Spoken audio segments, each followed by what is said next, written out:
Hello friends, welcome to my channel. आज આપણે બનાવીશું મટર પનીર।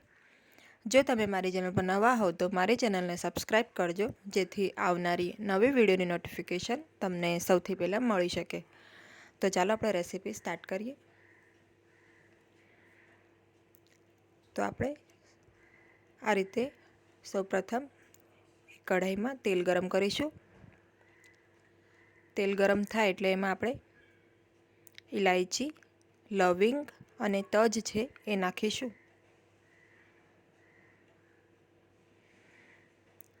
ત્યારબાદ આપણે તમાલપત્ર છે એ નાખીશું। હવે આપણે આને 10 થી 20 સેકન્ડ સુધી આ રીતે થવા દઈશું। ગેસની ફ્લેમ અત્યારે મેં મીડિયમ રાખી છે।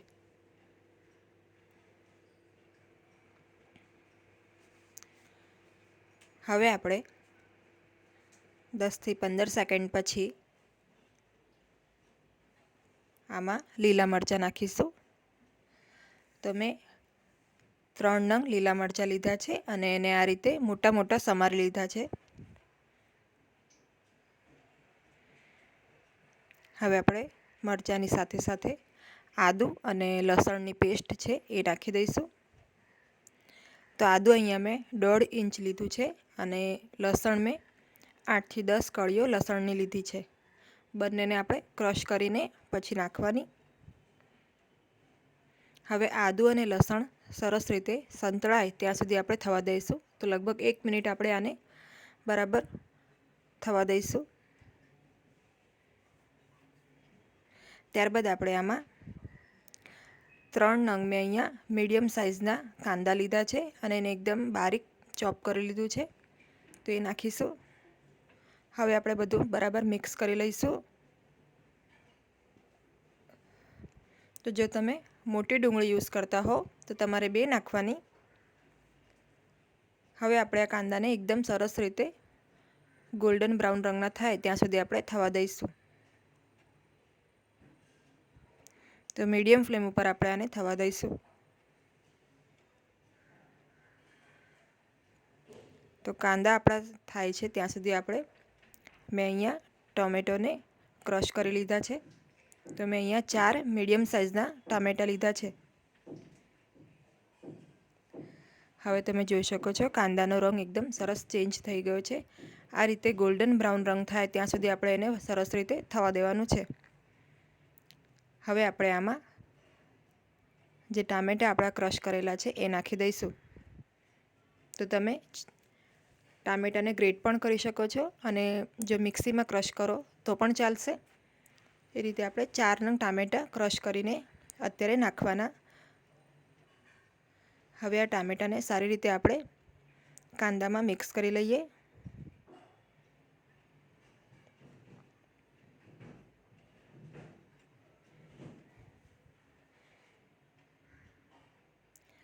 હવે આપણે આમાં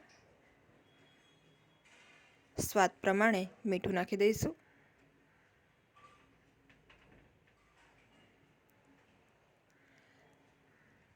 મીઠું નાખીને આપણે આને મિક્સ કરી લઈશું।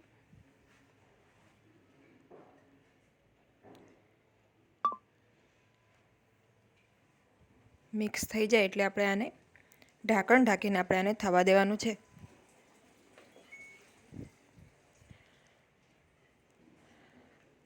હવે આપણે પનીર જોઈ લઈએ।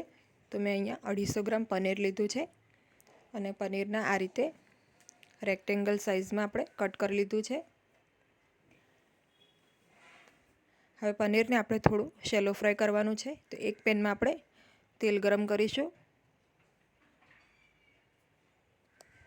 તેલ ગરમ થાય એટલે આપણે એમાં 2 લીલા મરચાં આ રીતે લાંબા કાપેલા છે એ નાખીશું। અને હવે આપણે આમાં પનીરના જે ટુકડા છે એ નાખી દઈશું।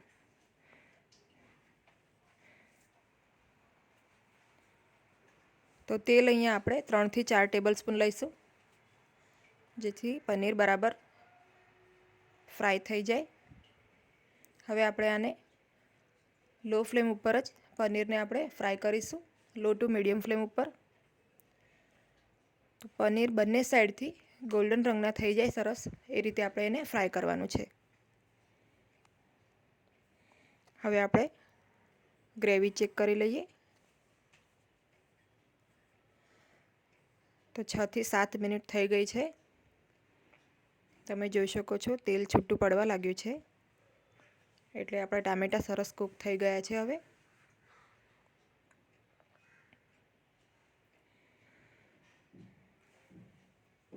તો આ રીતે તેલ છૂટું પડવું જોઈએ. ત્યારબાદ આપણે એમાં બધા મસાલા નાખીશું. ધાણા જીરુંનો પાવડર, ગરમ મસાલો, હળદર પાવડર, લાલ મરચું પાવડર અને સાથે આપણે કાશ્મીરી લાલ મરચું પાવડર પણ નાખીશું, જેથી શાકનો કલર ખૂબ જ સરસ આવે છે.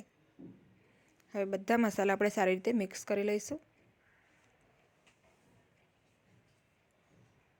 અને મસાલાને પણ આપણે એકાદ મિનિટ થવા દઈશું.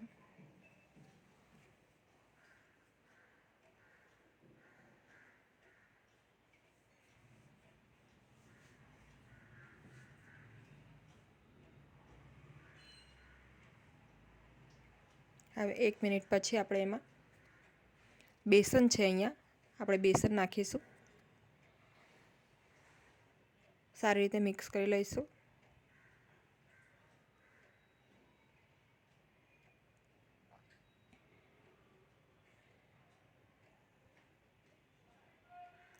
હવે આપણે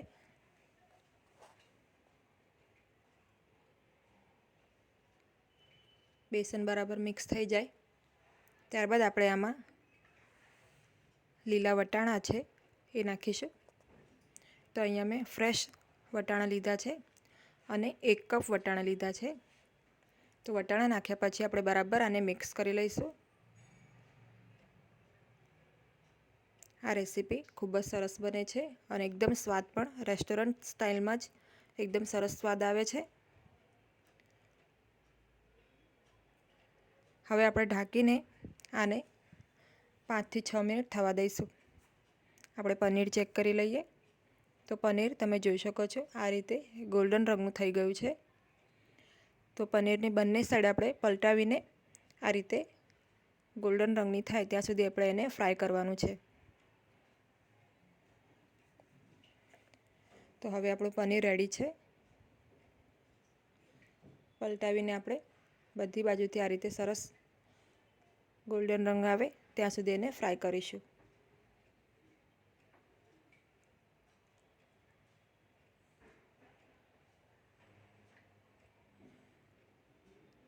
હવે આપણે વટાણા જોઈ લઈએ. તો અહીંયા 6 થી 7 મિનિટ પછી આપણે એમાં પાણી એડ કરીશું. તો પાણી આપણે અહીંયા 1 થી 1.5 ગ્લાસ જેટલું પાણી નાખીશું, જેથી વટાણા પણ સરસ કૂક થઈ જાય અને એમાં બધો સ્વાદ આવી જાય. હવે આપણે અહીંયા પનીરને નાખી દઈશું. તો પનીરને આપણે તેલની સાથે જ નાખી દેવાનું છે. એટલે આપણે 4 થી 5 ટેબલ સ્પૂન જે તેલ લીધું હતું પનીરને ફ્રાય કરવા માટે, એ તેલ પણ આપણે ગ્રેવીમાં સાથે જ નાખી દઈશું.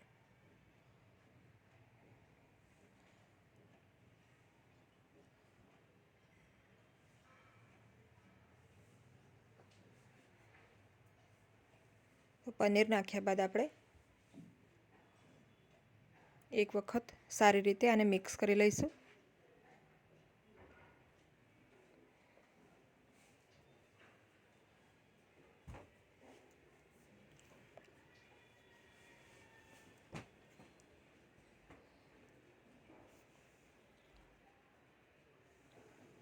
અને હવે આપણે આને મિક્સ કર્યા બાદ આને આપણે મીડિયમ ફ્લેમ ઉપર થવા દઈશું. તો આપણે હવે જે પાણી નાખેલું છે એ રિડ્યુસ થઈ જાય ત્યાં સુધી આપણે આને થવા દઈશું. તો ઢાંકણ લગાડીને આપણે આને 20 થી 25 મિનિટ થવા દેવાનું છે અને વચ્ચે વચ્ચે આપણે 2 થી 3 વખત આને ચેક કરતા રહેવાનું છે.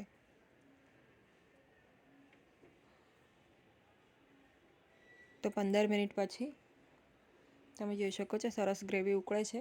ત્યારે આપણે એક આખું લીલું મરચું આ રીતે નાખી દેવાનું છે અને ફરીથી ઢાંકણ લગાડીને આપણે આને હજી 20 થી 25 મિનિટ થવા દઈશું.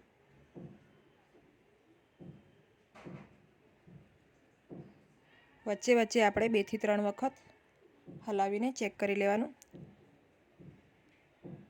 તો પહેલાં મેં 15 મિનિટ પછી ચેક કર્યું હતું, હવે 10 મિનિટ પછી ફરીથી ચેક કરું છું. તો અત્યારે પણ આપણી ગ્રેવી થોડી પાતળી છે, હજી આપણે પાણી રિડ્યુસ કરવાનું છે આમાં. તો ફરીથી ઢાંકીને આને હું 15 મિનિટ થવા દઈશ.